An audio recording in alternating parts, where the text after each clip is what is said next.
आज आपण करतोय लग्नाच्या पंक्तीतली कैरीची भाजी. कैरीची आंबट गोड भाजी ही रेसिपी आज आपण बघणार आहे. ताटामध्ये कैरीची भाजी असली का जेवणाचा स्वाद अतिशय वाढतो आणि जेवणही अगदी भरपूर प्रमाणामध्ये जातं. हे साहित्य आहे: मेथी दाणे, हिंग, धणे जिरे पूड, लाल तिखट, हळद, मीठ, मोहरी, जिरं, बडीशोप, आलं लसूण, कैरी आणि गूळ. ही भाजी खानदेशामध्ये लग्नाच्या पंक्तीत अगदी आवर्जून केली जाते. अगदी कुठल्याही प्रकारची कैरी घेतली तरी हरकत नाही. ही मी अशी लांबट कैरी माझ्याकडे होती ती मी घेतली आहे. गोल कैरी घ्या, अतिशय उत्तम. आपण कैरीच्या फोडी करून घेतल्या आहेत. आता आपण भाजीला सुरुवात करूया. तेल, मोहरी,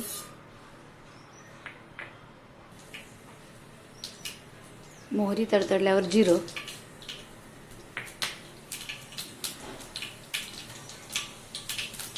मेथी दाणे,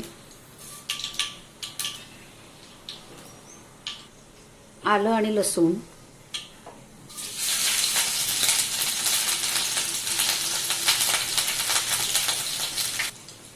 हिंग, हळद, कैरीच्या फोडी,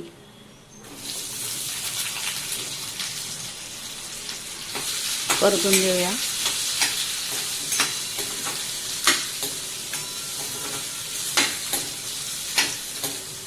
खमंग फोडणी तयार करा. जिरं मोहरी ही छान फुटू द्या. नंतर कैरीच्या फोडी टाका. आता लाल तिखट आणि काश्मीरी तिखट, या ठिकाणी तुम्ही हिरवी मिरची, लाल मिरची ती आवडली तर ती घाला. परतून घेऊया.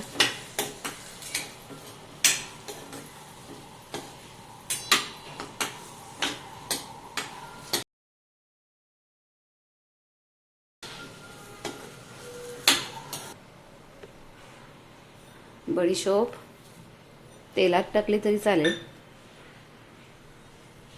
धणे जिरे पूड,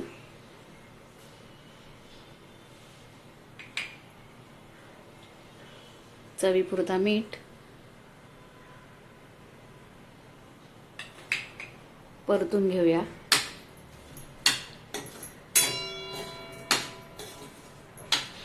अतिशय स्वादिष्ट चटपटीत अशी कैरीची भाजी, आंबट गोड, जेवणाची टेस्ट वाढवणारी, लहानांपासून मोठ्यांपर्यंत आवडणारी आणि लग्नाच्या पंक्तीत अगदी आवर्जून केली जाणारी, उन्हाळ्यामध्ये सगळ्यांना आवडणारी अशी भाजी. टाकून घेऊया गूळ,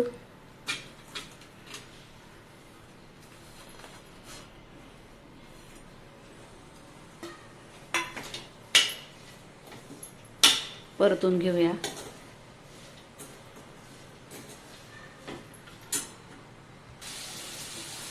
साधारण एका कैरीसाठी एक मोठी वाटी गूळ लागतो. आता गूळ टाकल्यानंतर हा गूळ आपण असा याच्यात वितळू देऊया. आपोआप गुळाचं पाणी होतं. पाणी टाकण्याची अजिबात आवश्यकता नाही आहे. पाणी टाकायचं नाही. गूळ वितळल्यावर आपोआप त्याला पाणी सुटतं. बघा, हळूहळू भाजी ही पातळ व्हायला लागली आहे आणि गूळ वितळायला लागला आहे. त्यामुळे भाजीत पाणी अजिबात टाकू नका. बघू शकता गूळ छान वितळतोय. पाण्याची आवश्यकता नाही. 5 मिनिटं पूर्ण गूळ वितळून घ्या. आता गूळ वितळलाय. भाजी शिजण्यासाठी आपण ती 10 मिनिटं झाकून ठेवूया, म्हणजे कैरी छान शिजेल.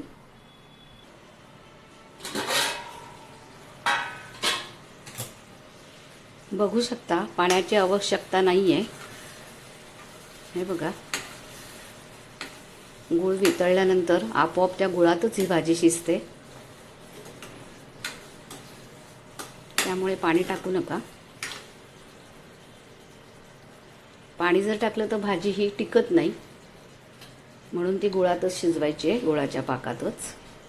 पुन्हा थोडे झाकून घेऊया कैरी शिजेपर्यंत.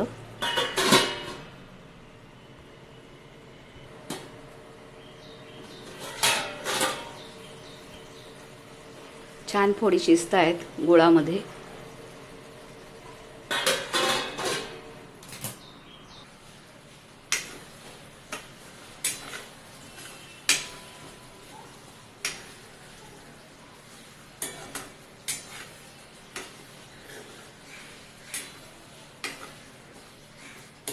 या भाजीत तिखट अगदी कमी घालायचं आहे.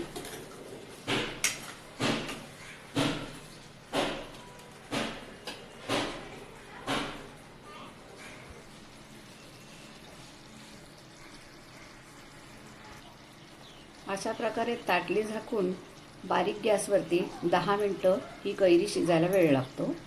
10 मिनटं ही भाजी शिजू द्या.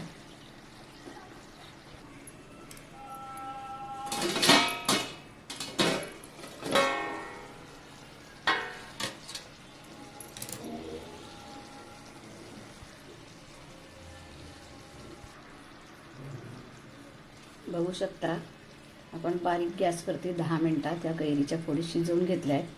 अधूनमधून ही भाजी चाळायची आहे, नाहीतर खाली गूळ लागण्याची शक्यता असते. बघू शकता, फोडी अशी शिजलेल्या आहेत. आंबट गोड कैरीची भाजी तयार झाली आहे. आता ती आपण सर्व करून घेऊया. आजूबाजूला असा गोड आंबट रस्सा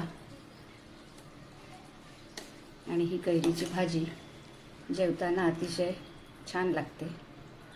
बघू शकता.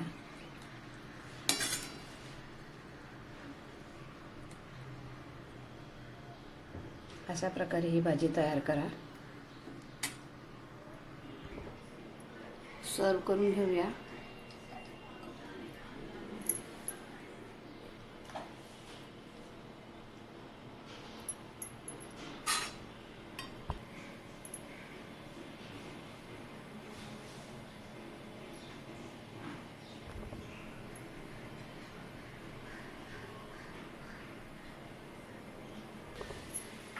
अशा प्रकारे आता आपण ही कैरीची भाजी सर्व करून घेतली आहे. बघू शकता, गूळ हा जास्त घट्ट होऊ देऊ नका. गुळाला असा थोडासा सार राहायला पाहिजे, नाहीतर भाजी शिजवताना गूळ एकदम घट्ट होईल आणि गूळ सगळं आटून जाईल. अशी भाजी नाही करायची. गुळाचा सार हा असा राहायला पाहिजे, म्हणजे तो आपल्याला जेवताना असा आंबट गोड सार चाटता येतो आणि भाजी अतिशय सुंदर लागते. बघा, 10 मिनटात कैरीची फोड अतिशय छान शिजली आहे. पाणी न घालता गुळाच्या पाकातच आपण ही फोड शिजवून घेतलेली आहे, म्हणजे भाजी ही जास्त दिवस टिकते पाण्याचा वापर न केल्यामुळे.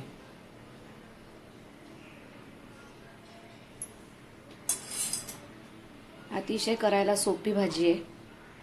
अगदी चटपटीत भाजी, जेवणाचा स्वाद वाढवणारी आणि जेवण थोडंसं जास्तच जाणारी अशी ही भाजी. लग्नाच्या पंक्तीमध्ये आवर्जून केली जाणारी भाजी. तेव्हा रेसिपी तुम्हाला कशी वाटली? रेसिपी जर तुम्हाला आवडली असेल तर रेसिपीला लाईक, शेअर आणि सबस्क्राईब करा. कैरीची चटपटीत आंबट गोड भाजी करून बघा आणि रेसिपीला लाईक, शेअर, सबस्क्राईब करा.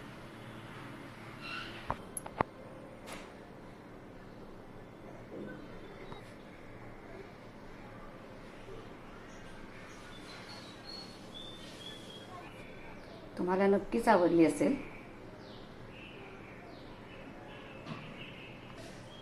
अगदी कुणीही खाल्ली तर त्या प्रत्येकाला आवडणारी ही कैरीची भाजी आंबट गोड